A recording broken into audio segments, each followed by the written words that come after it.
The trade war between the US and China is once again escalating even before President-elect Donald Trump is sworn in. In his recent election campaign and following his victory, Donald Trump announced plans for a renewed trade war with China. Trump has pledged to end China's most favored nation trading status and vowed to impose tariffs exceeding 60% on Chinese imports, much higher than those imposed during his first term. In addition, Trump has announced plans to impose an additional 10% tariff on imports from China on his first day in office. These developments indicate that trade tensions between the world's two largest economies are escalating. In this video, we will take a look at the Trump 2.0 trade war with China and how China plans to fight the Round 2 trade war with the US. Even before President-elect Trump took office, trade tensions between the United States and China are escalating. In its latest move, the US announced to expand export restrictions to 140 Chinese companies, barring them from accessing US semiconductor-making equipment and advanced chip technology. According to data from Tech Insights, China accounted for approximately 30% of global semiconductor demand in 2023, yet its domestic production represented only 7% of the global output. A semiconductor ban on China would significantly impact many tech companies operating there, as China is a critical market for semiconductor products and equipment. With over 70% of Fortune 500 companies, including major technology leaders such as Apple and Intel, maintaining a substantial presence in China, US semiconductor restrictions could ultimately hinder the growth opportunities of these companies. In response to the US move, China announced a ban on exports to the United States of gallium, germanium, antimony, and other superhard materials with potential military applications. Moreover, President-elect Donald Trump has announced plans to issue an executive order on his first day in office, imposing a 25% tariff on all imports from Canada and Mexico and an additional 10% tariff on imports from China. While Trump previously pledged to implement universal tariffs on all overseas imports during his campaign, this order specifically targets the United States' three largest trading partners. One of the most important aspects of the trade war is the imposition of super tariffs on Chinese imports by the US. Trump has called to end China's most favored nation trading status and slap tariffs as high as 60% on Chinese imports, much higher than those imposed during his first term. The major cause of the US-China trade war is the persistent trade imbalance between the two nations, with the United States facing a substantial trade deficit. In 2023, the total value of US-China goods trade reached approximately $575 billion. Of this, US exports to China amounted to $147.8 billion, while imports from China totaled $427.2 billion, resulting in a massive negative trade balance of $279.4 billion.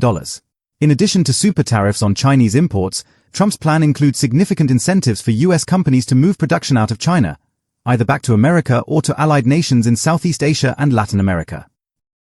Trump has aimed to restrict China's access to critical technologies, seeking to widen the innovation gap between the United States and China.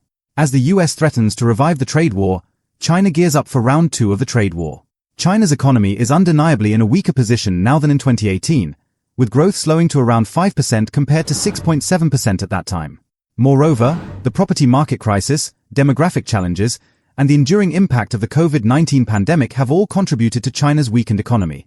However, over the last few years, Beijing has built a more robust strategy to weather economic conflicts, and China is no longer the same adversary it was in 2018. Learning from the first trade war, China has forged deeper trade partnerships, particularly through initiatives like the Belt and Road Project and regional trade agreements such as the Regional Comprehensive Economic Partnership. This reduces its dependency on American markets. The country has intensified its diplomatic efforts, strengthening alliances, repairing strained relationships, and engaging in challenging negotiations with the European Union despite the bloc's imposition of tariffs on Chinese electric vehicles. In recent months, China has resolved several significant disputes. It ended a 4-year military standoff with India over their contested border, settled a 2-year disagreement with Japan concerning the discharge of treated radioactive water from the Fukushima nuclear plant, and saw Premier Li Qiang make a historic visit to Australia in June, marking the first such trip in 7 years. These moves are part of China's larger objective to deepen ties with European, British, Australian, and Japanese counterparts while simultaneously rebalancing its foreign trade focus toward the global south. China has strengthened its trade ties with BRICS nations and members of the Shanghai Cooperation Organization, which together account for nearly 30% of the global economy. These efforts provide China with greater flexibility to diversify its trade relationships, reducing its reliance on the United States and enhancing its integration with emerging economies in Asia, Africa, and Latin America. This strategy aligns with Beijing's broader goal of reshaping global trade dynamics in its favor. A key vulnerability during the first trade war was China's reliance on foreign-made semiconductors and other advanced technologies. As the Trump administration imposed bans on high-tech exports to China and sanctioned companies such as SMIC, the country's largest chipmaker. These measures forced China's tech sector to pivot toward domestic innovation and self-sufficiency. Additionally, the 2018 ban on the sale of components to Chinese telecommunications giant ZTE underscored the risks associated with reliance on US technology. Beijing has since poured billions into developing its own tech infrastructure, including domestically produced chips and AI applications. While it still faces hurdles, this push for independence signals a readiness for prolonged economic battles.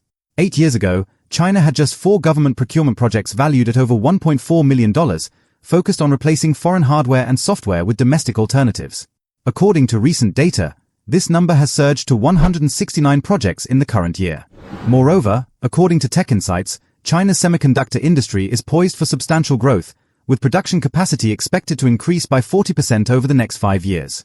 China's leadership has also shifted focus toward its own citizens. By encouraging domestic consumption and improving social safety nets, the government hopes to insulate its economy from the effects of declining exports to the US.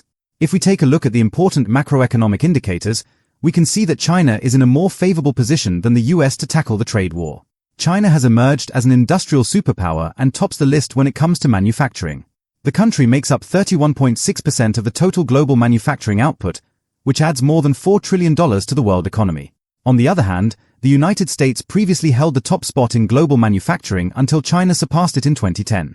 The country contributes around 15.8% to global manufacturing production, and its output is valued at around $1.8 trillion to the world economy.